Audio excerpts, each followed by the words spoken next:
Shalom, meus amigos, uma boa noite a todos vocês, desde a cidade santa de Jerusalém. Todos aqueles que já acompanham há algum tempo o nosso canal, Pérolas da Sabedoria Judaica, já sabem o lugar onde eu vou, essa é minha intenção, compartilhar com vocês uma poderosa lição da sabedoria da Torá. Esse local aqui é um bunker, e esse bunker fica localizado no subsolo da fábrica onde eu trabalho. Eu trabalho na fábrica de Matzot Yehuda, aqui em Jerusalém. E aqui eu faço as minhas orações da manhã, Shacharit, coloco o tefilim, coloco o talit, também faço as minhas orações da tarde, Minha, e quando eu trabalho à noite eu também faço as minhas orações noturnas, Arvit. Hoje não, hoje eu já terminei minha jornada de trabalho e vou fazer minhas últimas orações na sinagoga, na frente da minha casa. E nesse bunker, aqui nesse local, na Matzot Yehuda, a maioria de nós somos judeus ortodoxos, aqui nós fazemos as nossas orações e buscamos essa conexão fundamental com o Criador. Retiramos toda segunda-feira e quinta-feira o rolo de Torá do Aron, na Kodesh, do armário, que tem toda a Kedushá, colocamos na Bimá e fazemos a leitura da Torá. Naturalmente que a leitura completa da Parashá semanal é feita na sinagoga durante o Shabat. E neste Shabat, nós vamos fazer a leitura da Parashá Hayesara, a vida de Sara. Saibam, meus amigos, que Sara viveu 127 anos. E ela morreu logo após a amarração, a Akedah, o sacrifício de Yitzhak, que, como nós sabemos, não aconteceu. Porque um anjo, na última hora, enviado por Akadosh Baruch Hu, disse a Abraão Avino: não faça mal ao jovem. E Hashem havia providenciado um outro sacrifício para colocar no lugar de Yitzhak. Mas Sara foi enganada por Satã, Sara foi enganada por Yetzirah, e ela viu a imagem de seu filho sendo sacrificado e ela faleceu aos 127 anos. O que nos chama a atenção é o fato de que, como ela teve Yitzhak aos 90 e morreu aos 127, Yitzhak tinha 37 anos. Eu faço questão de acentuar esse aspecto porque 99% de todas as ilustrações que a cristandade produziu acerca da Akedah de Yitzhak colocam ele como uma criança, como um menino, e na verdade ele já era um homem de 37 anos, de modo que nós podemos dizer que esse não só foi o desafio mais difícil de Abraão Avino, fazer aquilo que Hashem havia pedido a ele, entregar a vida de seu filho único, como também foi um desafio imenso para Yitzhak, porque ele sabia, estava subindo o Monte Moriá para entregar a sua vida ao Criador em sacrifício. Mas apesar da relevância desse evento, eu quero falar de algo que se segue na Parashá. Eliezer, o servo fiel de Abraão Avino, é enviado por Abraão Avino para cumprir uma grande tarefa. Que tarefa era essa? Buscar uma esposa para Yitzhak, um shiddur, uma esposa que fosse apropriada para um patriarca de Am Israel. Yitzhak não podia se casar com uma mulher cananita, como essas que viviam aqui nessa terra. Ele queria, Abraão Avino, que fosse alguém da família dele. E ele envia então Eliezer em direção à sua família de origem, buscando uma esposa apropriada. E a Torá nos conta que uma vez que Eliezer encontra a mulher apropriada, Rivka, que no Brasil nós falamos Rebeca, mas o nome dela era Rivka, ele retorna com ela em direção à terra de Israel. E quando ela está voltando de Arã, quando ele e ela estão regressando de Arã em direção à terra de Israel para se encontrar com Yitzhak e efetivamente promover o casamento de Yitzhak com Rivka, Yitzhak estava retornando de Ber Lahai Roi. Lá ele permaneceu, lá ele esperou a busca de Eliezer, lá ele permaneceu rezando, orando, para que Eliezer tivesse êxito nessa missão tão importante, de encontrar uma mulher adequada para ser a nossa segunda matriarca.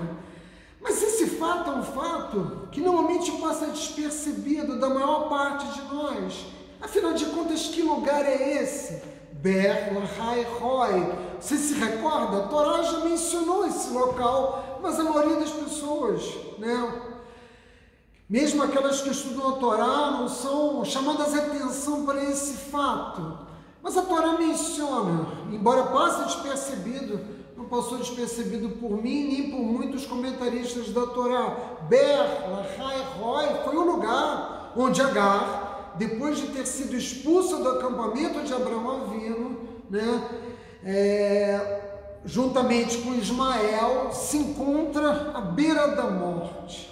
A água havia acabado, Ismael se encontrava severamente doente e Agar sem forças mais para continuar, né, caminhando pelo deserto, param em Ber Lahai Roi. E lá ela, numa das orações mais incríveis que a Torá menciona, começa a chorar e apelar ao Deus de Israel. Ela que era uma mulher egípcia, lembrem-se disso, foi dada como escrava para, né, Saraimeno, quando ela e Abraão Avino saem do Egito. Essa mulher, né, ela faz uma oração pedindo a salvação, a misericórdia de Hashem para salvar seu filho. O que acontece? Graças à força dessa oração, a Kadosh Baruch Hu manda um anjo em direção a Agar, em direção a Ismael, e esse anjo indica a Agar o local onde havia água.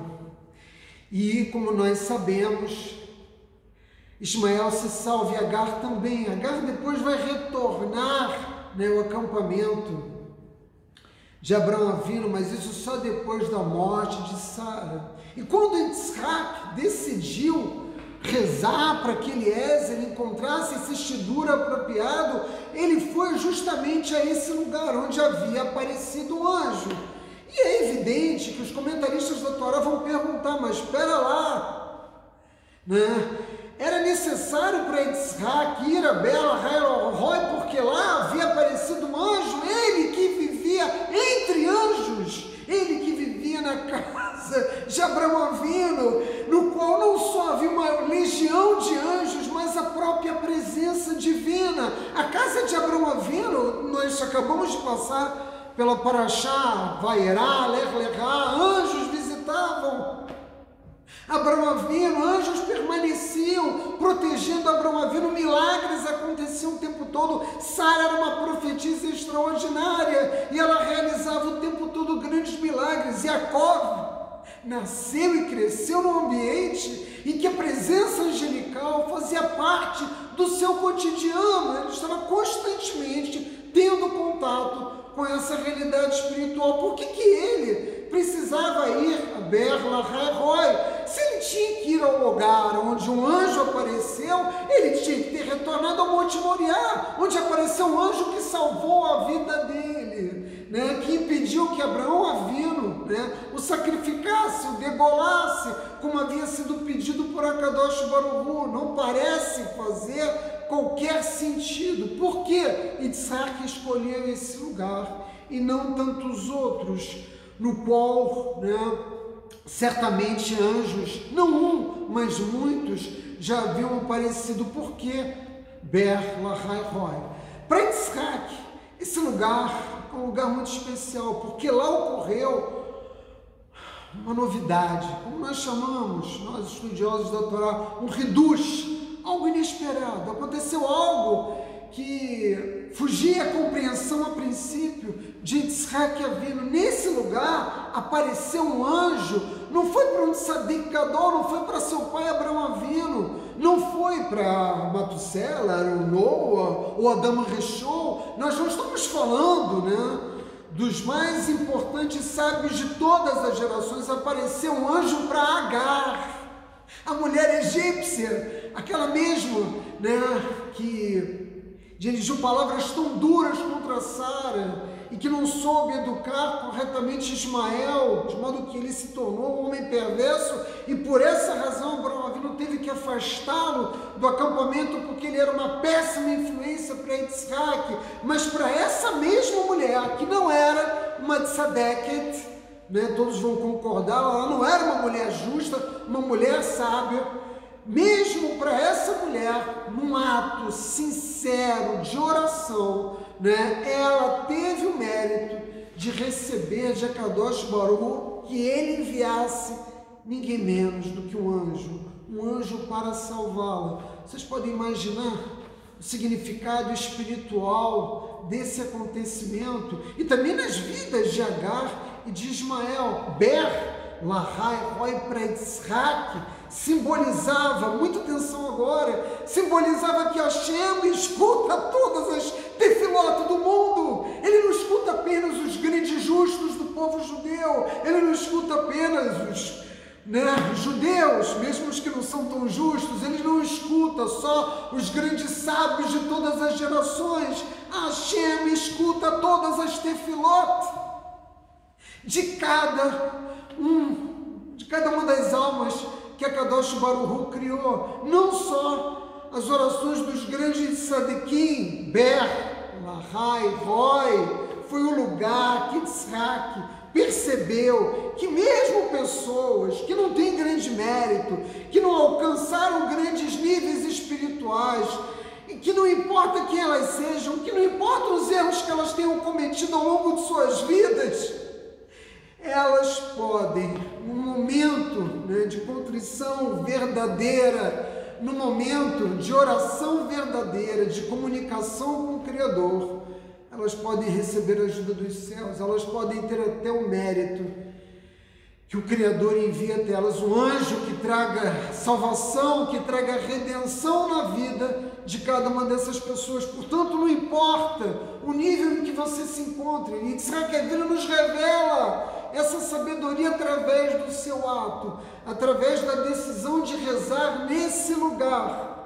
De modo que a Kadosh Baruch Hu, independentemente de quem você é e o que você fez no passado, o que importa é que agora você abriu seu coração e pediu ajuda do Criador, reconheceu os seus pecados, está disposto a promover uma mudança significativa na tua existência. Ele também pode enviar um anjo na tua vida. Talvez esse anjo nem se revele abertamente como fez para Agar, mas todas as coisas que acontecem no mundo, todos os milagres, todos os eventos só são possíveis porque a imensa legião de anjos de Akadosh Baruch Hu é enviado ao mundo para fazer acontecer cada um dos eventos que tem lugar no conjunto da existência. De modo, meus amigos, que Yitzhak ora nesse lugar, ele não escolhe outro lugar, e vocês vão concordar comigo que a oração foi exitosa, porque ele recebeu como presente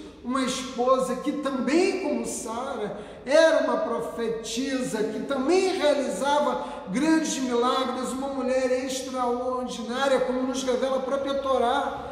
Ela colocava a mão no poço e a água subia até a mão dela. Ela não precisava jogar o balde e retirar a água, como qualquer um de nós seria obrigado a fazer. A gente está falando de uma mulher criada num ambiente de idolatria, mas que conseguiu, eu me refiro a Rivka, mas que conseguiu superar todas as influências desse ambiente poluído espiritualmente e se afirmar como uma mulher extraordinária, essa sim, uma justa de fato.